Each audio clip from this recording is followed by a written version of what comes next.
Assalamualaikum warahmatullahi wabarakatuh. Alhamdulillah ya, kita bisa berjumpa kembali dalam keadaan sehat walafiat ya. Melanjutkan materi yang kemarin, kita akan membahas tentang sejarah pendidikan Islam ya. Sesuai dengan RPS, saya itu ngajar sudah dengan jadwal ya, saya ngajar sejarah pendidikan Islam ya.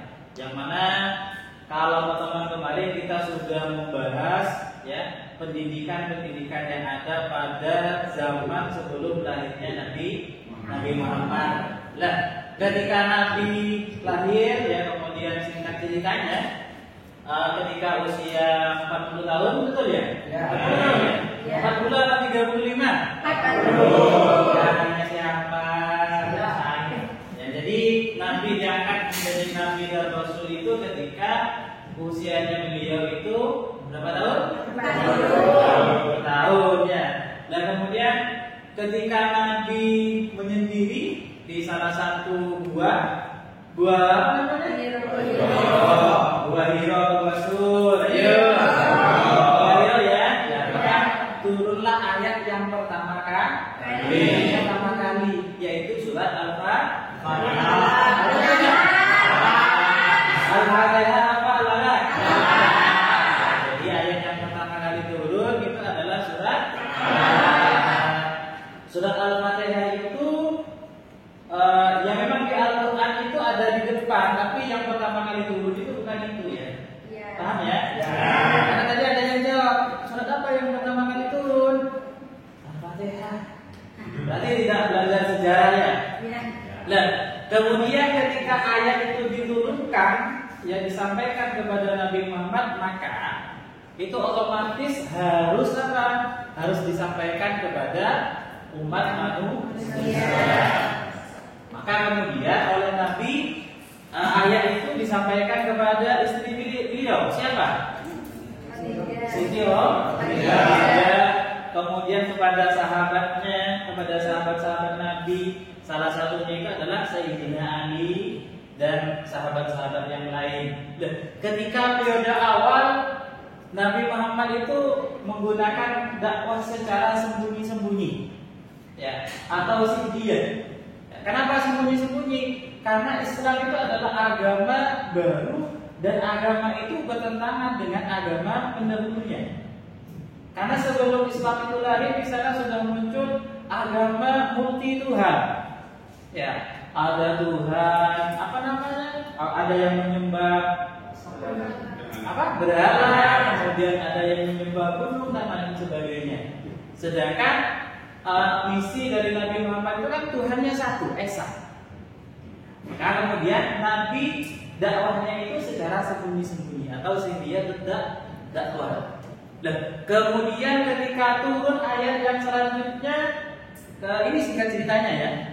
Fasda bima tu'maru wa 'alil muslimin. Dan itu adalah perintah dari Allah kepada Nabi Muhammad untuk apa? Berdakwah secara terang-terang. Maka kemudian dirubah strateginya dari sembunyi-sembunyi ke dakwah secara terang-terang. Dan ketika Nabi dakwah secara sembunyi-sembunyi dan juga terang-terangan, ya, itu pada waktu itu ada salah satu tempat yang dijadikan pusat pendidikan untuk mengajarkan apa? Mengajarkan Al-Quran, mengajarkan wahyu yang diturunkan ya, kemudian baca tulis. Itu ada di salah satu sahabat, ya, namanya itu adalah sahabat Arqam. Ya, kemudian lembaga pendidikan yang pertama kali, ya, jadi lembaga pendidikan yang pertama kali ada sebelum lahirnya madrasah ya. Jadi pembahasan kali ini itu kita akan membahas lembaga-lembaga pendidikan sebelum lahirnya madrasah. Jadi yang akan kita bahas itu adalah lembaga pendidikan pada zaman Nabi, kemudian dilanjutkan lembaga pendidikan pada masa Khulafaur Rasyidin, kemudian lembaga-lembaga pendidikan yang ada pada masa siapa? Siapa? Dinasti siapa? Dinasti Umayyah. Ya, dinasti Umayyah 1 kemudian dilanjutkan dengan dinasti Abbasiyah. Ya, kemudian dilanjutkan lagi ke dinasti Umayyah 2 yang pusatnya itu ada di Cordoba atau Spanyol. Jadi kita akan membahas itu. Jadi lembaga-lembaga pendidikan sebelum lahirnya madrasah ya. Nanti absennya berakhir aja ya. Ya, karena ini ada yang baru datang ya. Nah, jadi lembaga pendidikan yang pertama kali itu namanya adalah Baitul Arqam. Kenapa dinamakan Baitul Arqam? Karena yang dijadikan tempat pendidikan pada waktu itu adalah rumahnya sahabat Arqam. Kemudian dikenal dengan sebutan Baitul Arqam. Kemudian yang kedua, ya sebelum yang kedua saya loncat dulu ya ke Sufah ya. Jadi yang Sufah itu adalah lembaga pendidikan juga, yang mana tempatnya itu bukan di rumahnya Darul Arqam. Ini ada tempat khusus yang mengajari pada waktu itu, yang menjadi pengajar itu adalah salah satunya adalah Nabi Muhammad. Jadi dua saja ya, Darul Arqam, Sufah, kemudian maktab atau kutab. Nah, maktab atau kutab itu apa artinya? Maktab, kataba ya. Apa kataba? Menulis. Sesuai dengan namanya. Jadi maktab atau kutab itu adalah lembaga pendidikan yang khusus untuk menulis. Nah, itu yang nomor 3 ya. Nah, kemudian yang selanjutnya kan tadi dakwah Nabi Muhammad dibagi menjadi 2 nih. Ya. Yang terang-terangan, ketika Nabi berdakwah secara terang-terangan, kemudian timbullah gejolak pada waktu itu yang ada di Mekah. Ya, Nabi mau dibunuh, ya, kemudian Nabi hijrah ke Habsyi, balik lagi. Ya. Karena di Habsyi Nabi Muhammad mendapatkan semacam intimidasi. Ya, pada akhirnya singkat ceritanya Nabi kemudian hijrah ke Madinah. Lah, ketika Nabi hijrah ke Madinah itu kemudian Nabi di Madinah mendirikan sebuah masjid. Ada yang tahu apa masjidnya? Masjid apa namanya? Masjid Nabawi. Ada jawaban yang lain? Masjid Quba. Bukan Masjid Nabawi, bukan, tapi Masjid Quba. Jadi masjid yang pertama kali dibangun oleh orang-orang Islam itu namanya Masjid Quba. Jadi ini adalah pusat-pusat pendidikan pada waktu itu. Paham ya? Yang nomor 4 berarti masjid. Terus kemudian halaqah. Ya, kalau halaqah itu biasanya di di pondok-pondok pesantren ya. Biasanya apa? Melingkar ya. Terutama ketika di pesantren ngaji pagi ya, biasanya kan ustaz itu ada di tengah. Ya, kemudian santrinya itu ada di pinggir. Dan itu namanya adalah halaqah. Dan halaqah ini sampai sekarang itu masih diterapkan ya, masih dipakai ya. Ini sudah ada pada zaman terdahulu. Itu ya, itu yang selanjutnya. Kemudian dan ini juga masjid, kutab, Sufah, halaqah ini juga otomatis pada masa Khulafaur Rasyidin. Jadi pada masa Khulafaur Rasyidin itu masih belum ada yang namanya madrasah ibtidaiyah, ya, belum ada yang namanya sekolah dasar dan lain sebagainya. Jadi masih sebatas masjid, kemudian Sufah, halaqah, ya itu. Nah, kemudian pada masa akhir Khulafaur Rasyidin, yaitu pada masa Sayyidina Ali, muncullah gejolak-gejolak yang timbul pada waktu itu. Ya. Jadi Sayyidina Ali itu tidak baik bukan tidak baik ya, tapi berkonfrontasi ya. Sayyidina Ali berkonfrontasi dengan salah satu sahabat namanya siapa? Siapa pendiri dinasti Umayyah? Ada yang tahu? Siapa? Muawiyah. Ya. Jadi Sayyidina Ali dengan Muawiyah itu berkonfrontasi terkait dengan kematian salah satu sahabat. Siapa khalifah yang ketiga? Sahabat Utsman. Nah, sahabat Utsman itu meninggalnya dibunuh. Siapa yang membunuh? Para pemberontak yang juga sama-sama beragama Islam. Jadi Muawiyah itu menuntut Sayyidina Ali untuk mengadili orang-orang yang telah membunuh sahabat Utsman. Pada akhirnya Sayyidina Ali itu menjadi khalifah yang terakhir. Kemudian muncullah dinasti yang selanjutnya yang didirikan oleh salah satu sahabat yang namanya itu adalah Muawiyah. Sehingga berdirilah pada waktu itu dinasti Umayyah I. Loh, kenapa dinasti Umayyah I? Karena setelah Abbasiyah ya itu muncul lagi nanti berbarengan ada yang namanya dinasti Umayyah II yang pusatnya itu ada di Spanyol. Jadi seperti itu ya. Ketika pada masa dinasti ini kemudian melahirkan salah satu lembaga pendidikan yang namanya itu adalah sekolah istana. Jadi sekolah istana itu adalah sekolah yang dikhususkan kepada siapa? Anak-anak raja dan juga para pembesar kerajaan-kerajaan yang ada pada waktu itu. Paham ya? Nah, kemudian kedai buku, ya bukan kedai kopi, kan? Tapi kedai kopi. Kedai kopi ya bukan ya, tapi kedai apa? Kedai buku. Itu juga menjadi pusat pendidikan pada waktu itu.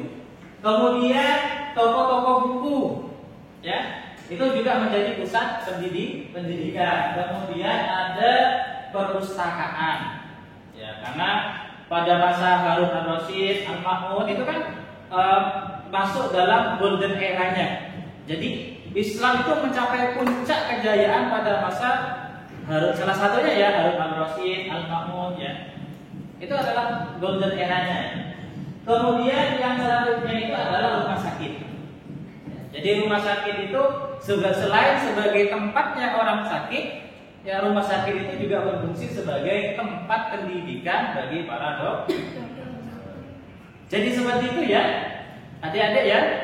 Ya. Ada pertanyaan? Kalau bertanya bisa di jalan loh ya. Ya. Sering bertanya nanti pulangnya telat. Ya. Oke, saya pesan dulu ya. Ya.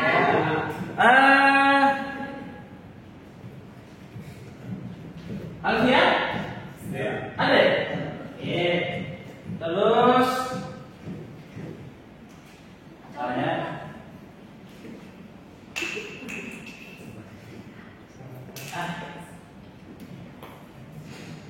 terus dari yang ada ya. Andika? Ada. Terus Sofyan? Sofyan. Terus Sofyan Rawi? Ada ya? Ada semua ya? Oke. Ada yang izin? Temannya ada yang izin? Tidak ada. Oke. Masuk semua ya? Apa lagi? Ada pertanyaan mungkin? Tidak ada ya? Oke. Kalau tidak ada, kita ketemu pada pertemuan minggu depannya. Dengan materi itu adalah pendidikan pada masa sejarah munculnya Universitas Al-Azhar. Di mana Universitas Al-Azhar itu? Itu adalah salah satu yang menjadi perintis lahirnya madrasah. Baru kemudian lahirlah madrasah yang ada di dunia ini, ya, termasuk di Indonesia, di Jember dan lain-lain sebagainya. Mungkin dari mahasiswa ada pertanyaan? Kalau bertanya bisa di jalan ya. Saya Pak. Apa? Misal maktab atau kutab itu apa masih ada sampai sekarang? Maktab atau kutab masih ada sampai sekarang? Masih lembaga pendidikannya apa masih ada yang dijalani seperti sekarang? Oke, pertanyaannya bagus ya. Jadi pertanyaannya itu adalah maktab atau kutab itu apakah masih ada sampai sekarang? Gitu kan ya? Coba saya lempar balik kepada kalian. Bukannya saya tidak tahu, saya tahu. Ya, kira-kira maktab atau kutab adakah pada zaman sekarang? Ada? Ada, cuma berubah nama menjadi apa? Menjadi, kalau maktab ini kan pada waktu itu khusus untuk mempelajari bahasa Arab atau Al-Quran kan? Baca tulis Al-Quran kan? Iya kan?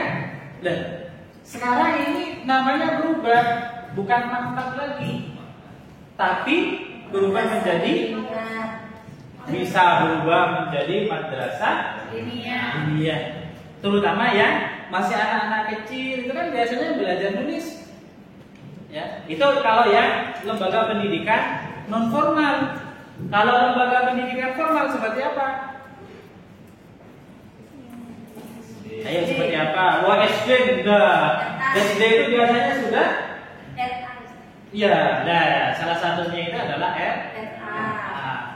Ya, betul itu salah satunya.